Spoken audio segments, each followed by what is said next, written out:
Bonjour à tous et bienvenue, moi c'est Lauriane, ici je vous parle tricot, je vous parle laine et aujourd'hui on se retrouve pour parler d'un ouvrage en particulier et il s'agit du top Bellish d'Atelier Émilie.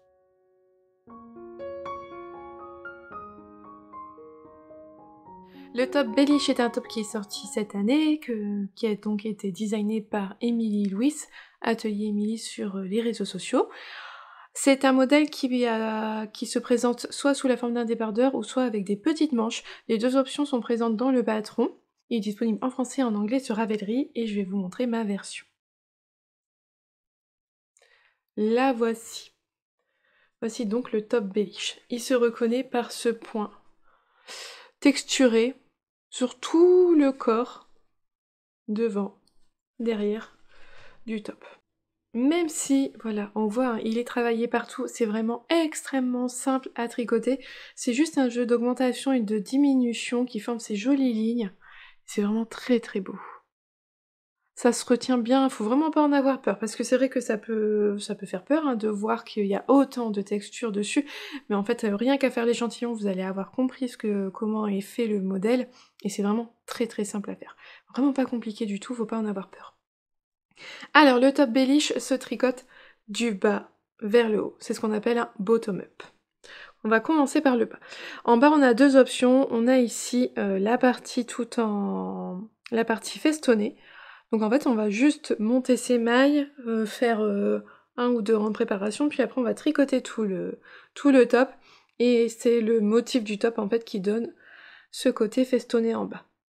Émilie explique pour faire avec des codes, donc on commence, on fait son montage, on fait quelques rangs de cotes 1-1 de mémoire, et ensuite on vient faire le motif. Comme il y a les cotes, ça fait que le bas est plat et pas festonné comme ici.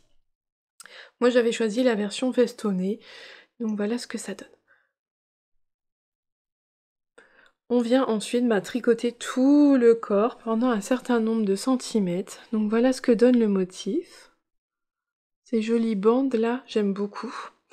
Moi j'ai choisi de le faire un peu plus long, de 2 cm. Par rapport à la taille que moi j'avais choisi la taille 4, 95 cm de tour de poitrine. C'était 32 cm sous les emmanchures, 32 moi. J'avais un peu peur, j'ai choisi de faire 2 cm de plus, j'ai fait 34 cm. Voilà, ça c'est parfaitement adaptable, hein. On fait bien comme on veut, c'est pas un problème. Tant que vous êtes sûr d'avoir assez de laine, vous pouvez rallonger, il n'y a pas de souci. Donc on vient faire tout le bas du corps jusqu'à arriver ici les emmanchures. Donc oui, c'est un peu long puisqu'effectivement c'est toujours la même chose, c'est quand même si ça se tricote facilement, il faut regarder un petit peu son tricot, il faut faire attention à ce qu'on fait. Émilie nous fait mettre des marqueurs entre chaque ligne, partout entre, voilà. Alors je sais plus où c'est, si c'est là ou là, mais voyez, on va dire que c'est là. On va dire qu'on va prendre la ligne la plus voyante, on met un marqueur là, un marqueur là, un marqueur là. Moi je l'ai fait au départ, mais en fait en bout de quelques rangs, je trouvais ça pénible d'avoir ces marqueurs là, parce que ça en fait quand même beaucoup sur ça, on fait une vingtaine à peu près sur le tricot. Donc j'ai fait le choix de les enlever. Je m'étais dit, si je vois que je fais trop d'erreurs, je vais les remettre, mais ça s'est très bien passé. C'est quand même quelque chose de très visible, on voit bien où on est, on voit bien ce qu'on doit faire, donc voilà. J'ai pas eu besoin des marqueurs pour le faire. Donc comme je vous disais, c'est un peu long, moi j'ai choisi de le faire uni. Émilie l'a tricoté en uni, mais l'a tricoté aussi en rayures. C'est vrai qu'avec les rayures, ça doit être un peu plus motivant, on se voit mieux avancer, je pense. Mais moi j'avais choisi de faire quelque chose de vraiment basique, de neutre, et donc j'avais pas fait de rayures. On arrive jusque là, et arrivé ici, le dos et le devant sont vraiment identiques, c'est les mêmes explications. Donc on va commencer à faire le devant, donc vraiment là, de ce côté-ci jusqu'à là à l'autre bout, en aller-retour, tout en faisant des diminutions ici, vous voyez, juste au niveau des emmanchures. À partir de ce moment-là, il faut faire attention à ce qu'on fait. Puisque comme on fait les diminutions, on va perdre des mailles petit à petit, et je vous ai dit, le motif c'est un jeu d'augmentation et de diminution. Si on fait une diminution, il faut faire l'augmentation qui va avec, pour garder le bon nombre de mailles sur son tricot. Donc là, il faut faire attention, si vous faites l'augmentation, il faut faire la diminution, et inversement, si vous faites la diminution, il faut faire l'augmentation. Si vous ne pouvez pas faire l'augmentation qui va avec votre diminution, vous ne faites pas la diminution. Vous ne faites rien. Donc là, il faut faire attention, il faut être prudent à ce qu'on fait, parce que ça, c'est à nous de le veiller tout le temps qu'on vient faire les diminutions de ce côté-ci, et de ce côté-là aussi du tricot. Arrivé à un certain nombre de mailles, on va venir faire une première bretelle, et cette fois-ci on passe tout en jersey, on vient faire les diminutions côté encolure, côté emmanchure on est tout droit, hop, et on fait diminution de ce côté-là jusqu'à ce qu'il y ait en suivant ce qui est indiqué dans le patron, et on vient terminer sa bretelle là en haut, tout en jersey. On vient rabattre les mailles au niveau de l'encolure, et on vient faire la deuxième bretelle, voilà, à l'identique, avec les diminutions au niveau de l'encolure. On retourne son tricot et on vient faire exactement la même chose de l'autre côté. On vient tricoter tout le haut du dos, hop hop hop, pareil, on fait attention à ces diminutions, ces augmentations, tout en faisant les diminutions de l'emmanchure. On vient faire une bretelle, puis la deuxième bretelle. Moi quand je suis venue faire... donc en fait en plus on commence par le dos et on fait le devant après, mais bon, en soi, le devant et le dos sont identiques. Moi quand je suis venue faire donc tout le dos, une bretelle, une autre bretelle, j'avais mis mes mailles en attente. Quand je suis passée au devant, bah, j'ai fait tout mon devant jusqu'ici. Quand j'ai fait la première bretelle, je suis venue essayer mon débardeur pour voir si la bretelle ça allait avant de vraiment finaliser ma bretelle. Et ça fonctionnait bien. J'ai respecté ce qui était indiqué dans le patron et ça tombait très très bien au niveau des hauteurs de bretelles. Donc je suis venue faire ce qui était préconisé par Émilie dans le patron, c'est-à-dire un rabat à 3 aiguilles. On le voit, on le devine à ce niveau-là, pour qu'en fait elle dit que le tricot se tient bien et se détend pas trop. Et je suis venue faire ma deuxième bretelle à l'identique. Voilà, avec un rabat à 3 aiguilles. Après, arrivé à ce stade-là, on vient faire l'encolure, donc on vient relever les mailles tout autour de l'encolure, donc qui est quand même assez grande, puisqu'on vient relever les mailles là, sur les bretelles également, et on vient faire un high cord. Voilà.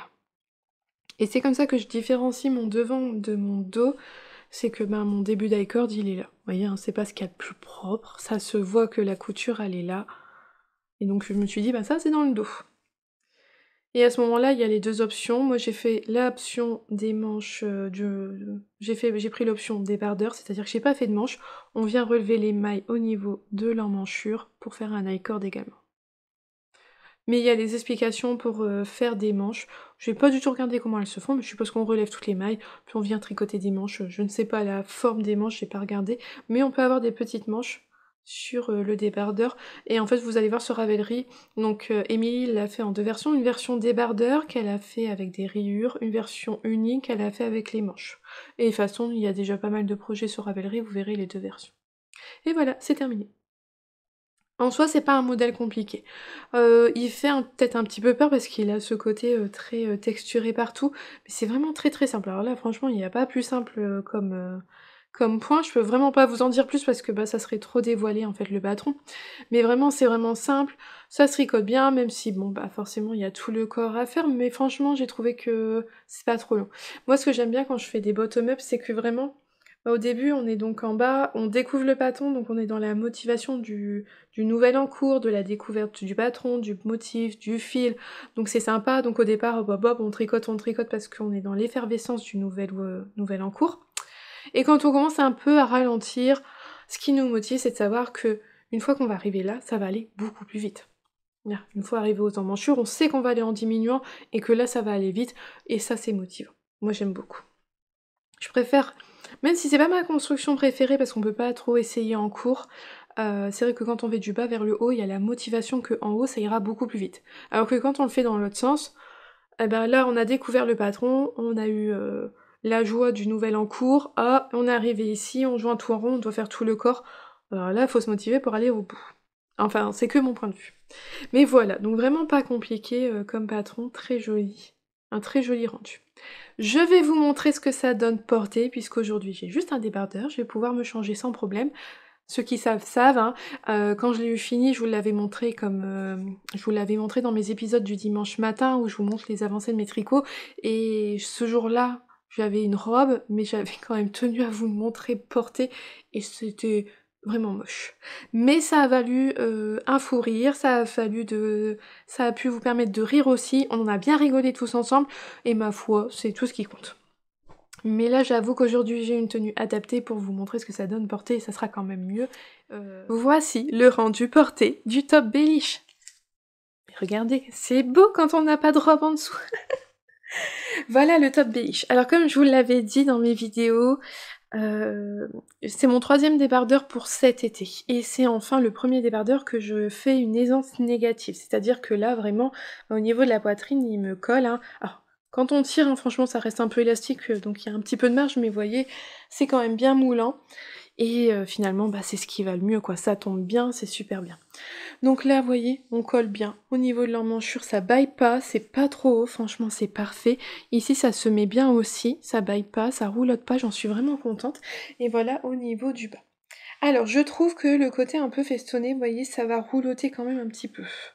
Mais, pour moi, c'est pas trop grave parce que je savais que j'allais le porter, voilà, hop, à l'intérieur des vêtements avec lesquels j'ai prévu de les porter. J'ai prévu de les porter avec des pantalons d'été et des shorts d'été. Et moi, ce sont tous des trucs qui sont très taille haute et qui marquent ma taille. Donc je savais qu'ils allaient être, hop, rentrés dedans. Donc en fait, on voit pas du tout le côté festonné. Et voilà donc ce que ça donne porté. Et c'est vraiment très très joli.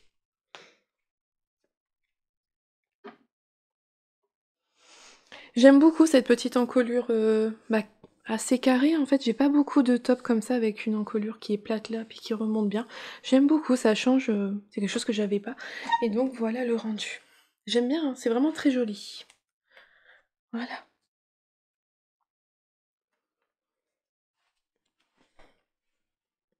Et donc si je le sors, hop. Mais je trouve que le côté festonné, vous voyez, il a un petit peu tendance à roulotter. J'aurais pu le faire finalement 2 cm de moins, hein, c'était pas un problème. Mais bon. Enfin voilà, donc le top Bellish. J'aime beaucoup. Je vous avais dit quand je l'ai lavé, quand je l'ai épinglé, j'avais épinglé pour essayer que ça ne roulotte pas en bas, et puis surtout pour mettre les lignes droites. Pour pas qu'elles partent en biais comme ça, je voulais que ça soit le plus droit possible. Et là quand même, c'est tout de suite mieux, hein, sans une robe verte en dessous. Ah non, que de jolis souvenirs. Enfin voilà, donc je suis vraiment contente d'avoir enfin respecté ce qui était préconisé dans les patrons d'Emily, c'est-à-dire une aisance négative. Et voilà, il fallait faire confiance. Alors je conçois que ça peut ne peut-être pas aller à toutes les morphologies, que l'idée d'avoir quelque chose de moulant, ça plaît pas forcément à tout le monde. Moi j'ai mis du temps avant de me dire que que ça allait aller, et finalement ça me plaît, et j'en suis vraiment contente. Mais je conçois très bien que c'est pas quelque chose qui est facile à faire en fonction des morphologies que l'on peut avoir. Donc voilà pour mon top Bellish, vraiment très très simple à tricoter. J'ai tricoté ce modèle avec un fil de Katia, leur Concept by Katia, donc le coton cachemire, que j'ai trouvé, hop, c'était le coloris 56, que j'ai trouvé dans une mercerie à Pâques cette année, je crois au mois d'avril. Oui, aux vacances de Pâques, on est allé près d'Abbeville, il me semble. J'ai déjà oublié, je crois que c'est ça, on avait été près d'Avion, on avait trouvé une mercerie et j'avais pris ce fil-là pour essayer. Et j'avoue que j'en suis contente. J'ai pu, il y a quelques semaines, je vous ai parlé de leur coton tencel et j'avais été très déçue, je l'aime vraiment pas ce fil. Je le trouve trop lourd, il se dédoublait énormément, il se détend au lavage, on peut pas le laver en machine apparemment parce que sinon il perd toute sa couleur. Ben voilà, j'étais vraiment pas contente du fil, autant là j'en suis vraiment plus contente. Donc c'est coton cachemire, que je vous donne les pourcentages, c'est 90% coton, 10% cachemire. Il y a 155 mètres pour 50 grammes. Donc il est différent de celui de chez Lolita, Loli a fait. Et il n'y a pas la même quantité de coton cachemire et il n'y a pas le métrage. Il est un peu plus épais, il y a un peu moins de métrage dans cette pelote-là.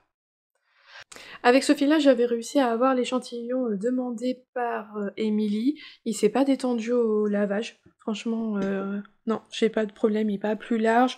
Peut-être qu'il a gagné un tout petit peu en longueur parce que j'ai tiré dessus, mais je pourrais pas vous dire, je l'ai pas remesuré après. Mais vraiment, je trouve qu'il a pas bougé au lavage, j'en suis vraiment contente. Il est doux. Il est doux, il s'est pas trop dédoublé au tricot. Il y a eu des fois où il y a eu quelques mailles qui s'étaient dédoublées, mais rien de pénible, c'était pas quelque chose de récurrent. Ça arrivait 3-4 fois sur le tricot, donc vraiment... Non, franchement, c'est bien. Franchement, j'en suis contente, beaucoup plus que le tencel coton. À choisir, je préfère quand même celui de Lolita, il est un peu plus fin, plus doux, plus léger.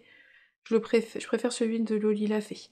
Mais en tout cas, par rapport à leur coton tencel, je préfère beaucoup plus ce coton cachemire de chez Katia. C'est un fil que je pourrais racheter, éventuellement. Alors là, par rapport à mes 2 autres tops d'été que je me suis fait cette année, j'ai fait le top Cadaqués Light et le top Tropézienne de Loli Lafay. Celui-là, je le trouve un peu plus chaud, un peu plus épais. En plus de ce fait-là, comme il est vraiment en aisance négative, il est proche du corps, c'est pas un débardeur, ce n'est pas un débardeur que je vais porter vraiment les journées les plus chaudes de l'été. Je pense que lui, il va être vraiment bien en début d'été, en fin d'été, voilà, en septembre avec un petit gilet par-dessus pour, les matins, les soirs et en journée il fait bon, on pourra enlever le gilet. Mais c'est vrai que c'est pas un top que je vais porter, vraiment, en plein été, je pense que c'est trop chaud. Je trouve qu'il fait assez, élégant, assez habillé pour un débardeur, j'aime beaucoup. C'est donc un patron qui est disponible en français et en anglais, vous le trouvez sur Ravelry mais également sur le site d'Emily, je vous mets tous les liens en dessous. Sur Ravelry, le patron est à 8,04 € il me semble de mémoire. Les pelotes, alors j'ai retrouvé, j'avais le ticket de caisse de mes pelotes, je l'avais gardé. Une pelote là où moi je les avais achetées, c'était la mercerie Patchoun je crois, je sais que certaines, de mes abonnés connaissent. Les pelotes elles étaient à 6,80 €, j'en avais acheté 5, j'en ai eu besoin que de 4. Donc ça m'est revenu à 27,20 € de fil pour faire ce débardeur, soit un total de 35 €. Vraiment pas compliqué. J'ai franchement rien de plus à vous dire, c'est vraiment un petit modèle vraiment simple. Faut pas avoir peur du côté tout texturé, vous allez voir, c'est vraiment très, très, très simple et au moins on s'ennuie pas. Si vous faites les rayures, c'est encore plus motivant. Il y a eu des belles versions quand même avec des rayures, j'ai été revoir. C'est vrai que, en fait, la version d'Emily, c'est des grosses rayures rouges. Et moi, c'est vrai que le rouge, c'est vraiment pas une couleur que j'apprécie. Donc j'avais du mal à me dire: «Ah non, je vais le faire avec des rayures». Il a été fait dans d'autres couleurs et ça donne vraiment des très belles versions. Je crois l'avoir vu en noir et blanc, c'est vrai que ça rendait super bien. Je sais que Sylvia, de Sylvia Tricote les couleurs, elle l'a fait avec 3 couleurs et c'est vraiment super beau. Et là, je me dis ça doit être encore plus motivant d'avoir les couleurs et d'avancer dans les rayures. Enfin voilà. Donc je vous ai dit tout ce que j'avais à dire. Je suis vraiment contente, il me va bien. Voilà, je vais pas pouvoir le porter là parce que c'est enfin l'été, qu'il fait beau, qu'il fait chaud chez nous, mais pour la fin de l'été, ça va être vraiment bien et très agréable à porter. Et ben j'espère que cette petite vidéo vous aura plu. En attendant, je vous souhaite une belle journée ou une belle soirée en fonction de quand est-ce que vous la regardez et surtout un bon tricot et je vous dis à bientôt. Bye!